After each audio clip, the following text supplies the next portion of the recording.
Les Pauls so much. While I do love Les Pauls that much, just fighting through some seasonal allergies to bring you the content today. So you want a Les Paul, but you're trying to fight through the option paralysis? Here's my recommendations for one of these guys at each price point.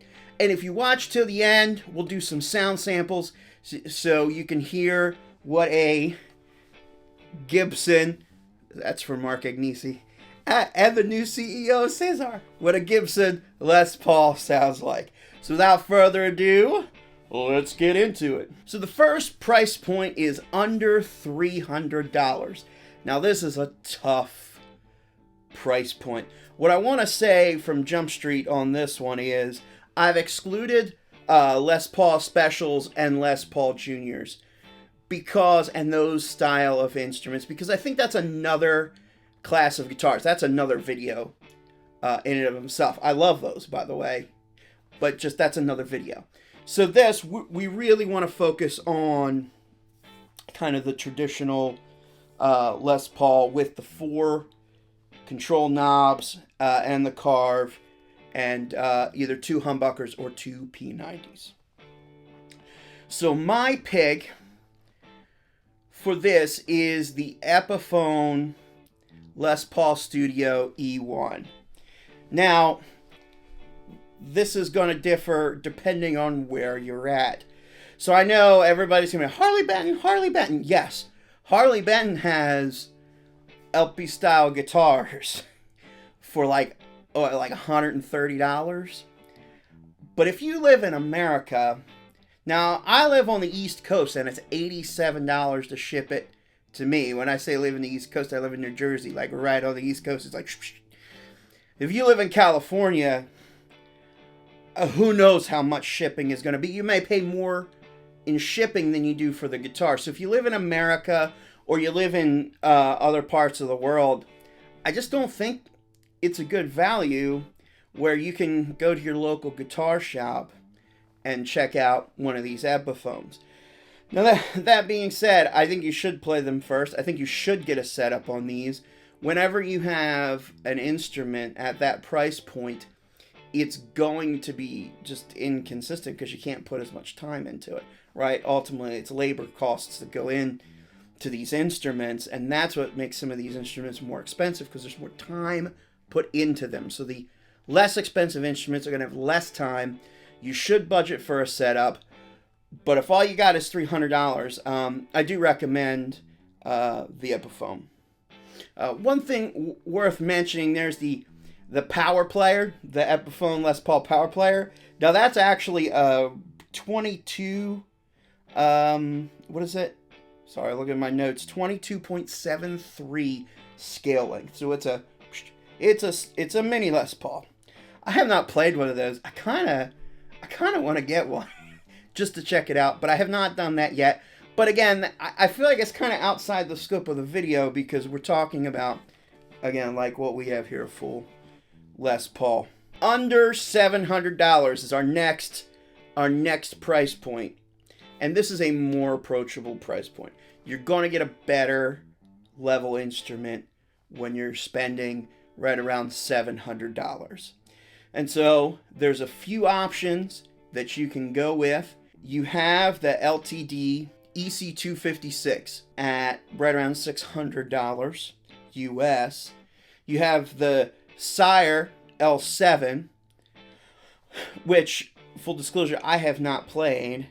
You have the Chapman ML2 standard at right around $650. The Sire's like right around $650. And then you have the Earts. There's 2 Earts, E-A-R-T, or is it E-A-R or Eart? One of those on Amazon. I've heard good things about them, but I have not experienced those either. They have one at like $400 and then one at $600. These are all good picks. I would say if you're like a die-hard metal guy, you're probably going to go with the Chapman or the LTD, which the LTDs are really, really good, are faster. They got a carve right here, so maybe a little bit more comfortable, but still maybe a little bit more traditional than the Chapman. But for me, the Epiphone wins again. I know, Epiphone shill. I'm not getting paid. This is definitely not a sponsored video. This is all my own machinations. But just out of all the instruments I've played in this price point, the Epiphone Les Paul Standard, and it's right at $650, just takes the cake from tone, from construction, from the build. I definitely like the standards. I know there's some of the ones underneath it. Some of them are good. Some of them I wouldn't necessarily recommend. I recommend going up to the standard. I would say this is the price point where you start having serious instruments. I wouldn't classify the Epiphone Les Paul Standard as a student grade instrument. It's definitely something you can take out. Depending on whether you get the 60s or the 50s, may depend on the size of the neck. So just kind of, you'll have to play them and see which one of those fits you better. Under $1,500 is our next price point. Now this is an interesting price point. This is probably the area where you're gonna find the best bang for your buck on a Les Paul or a LP style guitar. Now, the instrument I'm holding here is a Gibson Les Paul Studio from 2013. I've owned this for many years. Now, I bought this used, and when I bought it, it was $600. These are $600 no more. So if you really want an American-made Les Paul, you really have to play these. This one is absolutely brilliant. And I'm telling you, I can't find a better Les Paul, even in the standard series. This thing is brilliant. I have tried to find other ones, because I'm like, oh, I need a second one. And I found other ones, and they have been terrible. So it really, if you want to go used, you're gonna have to play a lot of them. But if you're buying new, there are a few options, and I'm gonna go over them real quick here. For the more modern players, you have the Chapman ML2 Pro, and then the LTD EC1000 with the EMG pickups. This is definitely a metal machine. If you're into Metallica, if you're into hard rock and metal, it's EMGs, man. It's EMGs. It's a LTD with EMGs. They're great guitars. You're also getting into PRS SE in this arena. Now, if you go to semi-hollow, which may apply, may not. Man, it plays like a Les Paul, but it's like a chambered Les Paul, basically. It was Zach Myers. Then you have the 245, and then the 594 single cuts. Now, out of all of these, I would say my ultimate pick is the Epiphone R9, or the Epiphone 59 reissue. I've played them, and they're good. They're really good. They're really good. However, the caveat to this is they got a big old neck. That is definitely, it is bigger than custom shop R9s that I've played. But that doesn't bother me a whole lot. I love that guitar. They nailed it. Epiphone nailed it. But if that neck is too big for you, PRS 594 is your best bet. Most of these instruments that I've talked about in the last price point in this are probably all made by Cortec, but just PRS has a consistency to them, even in the SE line. The reason I say that is I played a Cort, and it played like the Epiphones and the ESPs. Under $3,000 is our next price point. Now we're getting into American-made guitars, mostly. But our contenders here, again, ESP is coming in with the E2, the Eclipse 2, at like $2,600. Of course, you have the Gibson Standard at right around $2,700. They just had a price bump, $2,800. You have Heritage coming into play at a little bit under Gibson. They're sliding right under Gibson at like $2,700. But my pick at this price point is the PRS 594 single cut. Now, it's under $2,000, so the value proposition on those is great. Now, the pickups are import pickups. Again, this is mostly American made. But at that price point, you can buy American-made pickups of your choice from Gibson or PRS or anybody else, or Seymour Duncan, whoever, and still be under the price point of the other ones. And it's a great guitar. Nitrocellulose lacquer, I mean, all the things.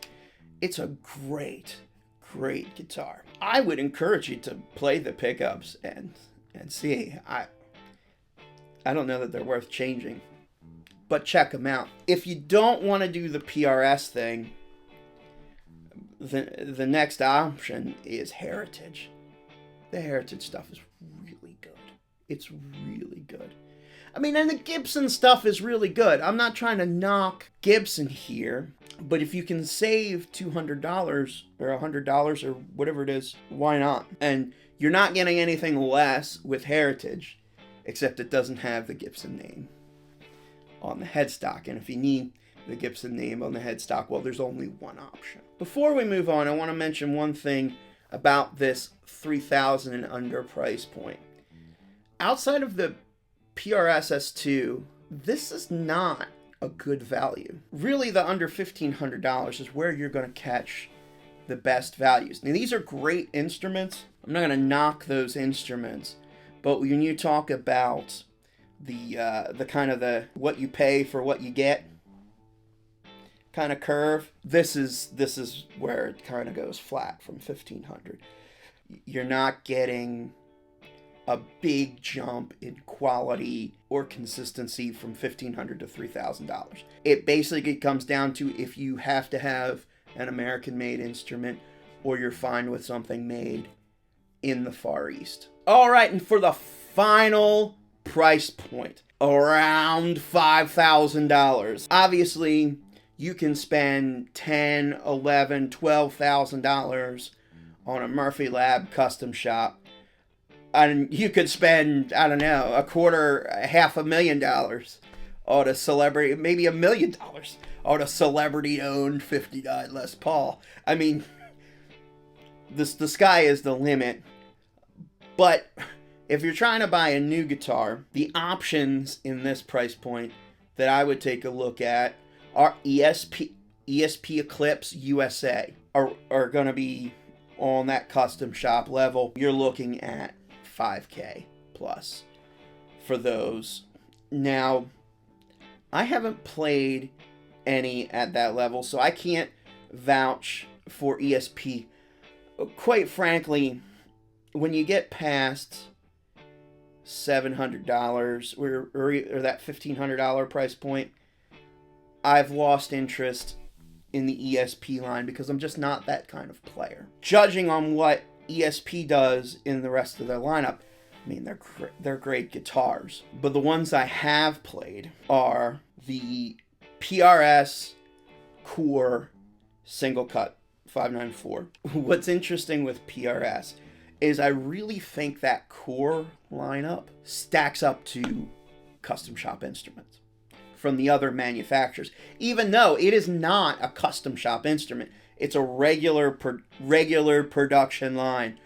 But the amount of detail that PRS puts into those instruments is really custom shop level, in my opinion, and in my experience. Now, you're paying for it at $4,000 and up. I think they're $4,360 with just a regular flame top. That's not a 10 top. But you can get a 10 top and then the price goes up.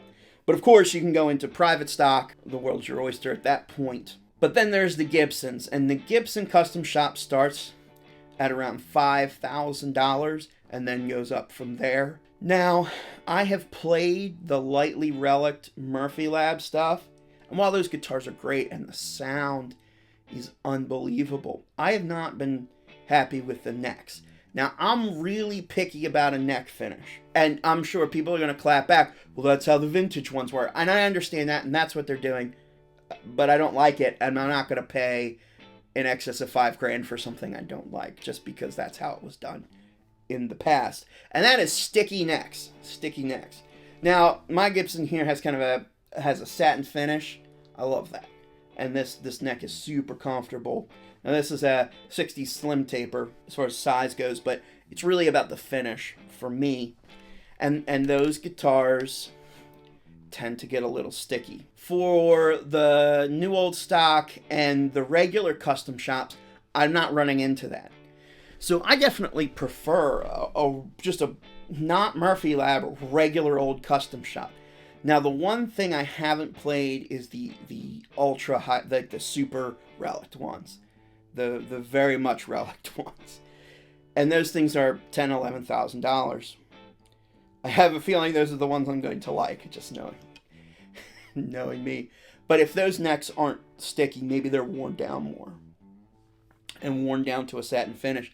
I think this is where you differentiate between the $1,500 level.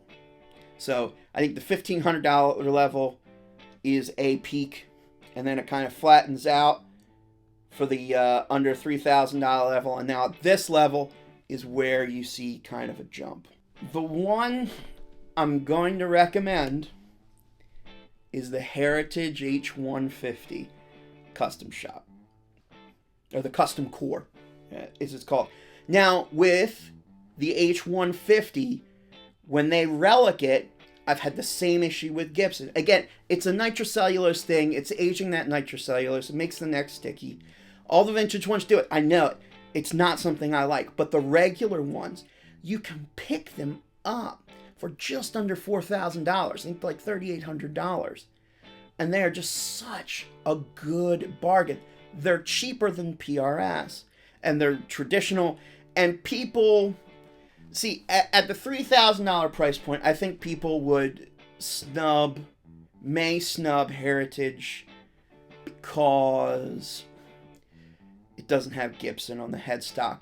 But if you're into custom shop instruments and you're going on that level, you have to know the I'm sure you know the history at that point. And the fact of the matter is the 59 Les Pauls and the 60 Les Pauls and the 58s and the 57, they were all made in Kalamazoo, Michigan, where the Heritage plant is, and that's where it happened. That's where the magic happened. I've played those instruments. Now, the regular Heritage ones have Seymour Duncan pickups. They have the Seymour Duncan 59s, which are good. But the Custom Core has custom Heritage pickups. So these are pickups that Heritage made. They are so close to the Gibsons. I might give a slight edge to the Gibson, but it could have been the amp I was playing. It's just such a minor detail. I just couldn't tell the difference, to be perfectly honest. They're very, very close. And honestly, the difference could just be in mind. I mean, you know, pickups have a range and have a level of inconsistency. Pots do, especially when they're the more handwork you put into them. So I mean, the differences I could tell between those two could come down to pots or just windings or what have you. That being said, again, here it is. PRS has their own thing. The 5815 LT pickups, the LT ones in particular, I love those pickups. But they do not sound like a 59 Les Paul. They're not PAF pickups. Again, they're kind of their own thing. They have some single coil qualities to them. They're a little bit less output, but still enough to push an amp. And I will talk about that. I'll review my PRSs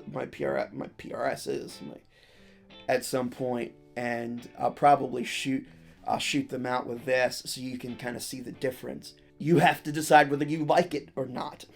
And if you like the sound of the PRS, again, they're great. They are great. They're great. They're great. You know, if you want the sound of that 59 Les Paul, well, you either gotta go Gibson or Heritage. And I like the value that Heritage brings. The other thing you could say, well, at custom shop levels, you're not looking for value. Fair enough. And if you really want that Gibson name, you're going to pony up for the Gibson price. And you're not going to get discounts because they fly off the shelves. I know I've been looking at some. I'm kind of looking to go that direction and get a custom shop Les Paul or Les Paul style instrument. And boy, you play them and you say, I like that. You hem, you hot, it's gone. The Heritage, just, if you don't have the $5,000, $6,000, $7,000, $8,000, $10,000, and you have $4,000 or you have $3,800 to be more precise, why would you not go with Heritage? So you've stuck around this long and you say, for God's sakes, Chuck, I just want to hear what a Gibson Les Paul sounds like. Well, here we go.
Alright, you can see, obviously, why I love this style of guitar so much from the sound samples. Thank you very much for watching all the way to the end. You guys are the legends. And if you're maybe in the market for a Telecaster as well, check out in the cards somewhere, I'll have the link to my Telecaster buying guide. So maybe that could be a benefit to you. So thank you for watching, and remember, it is always about the song. Peace, y'all.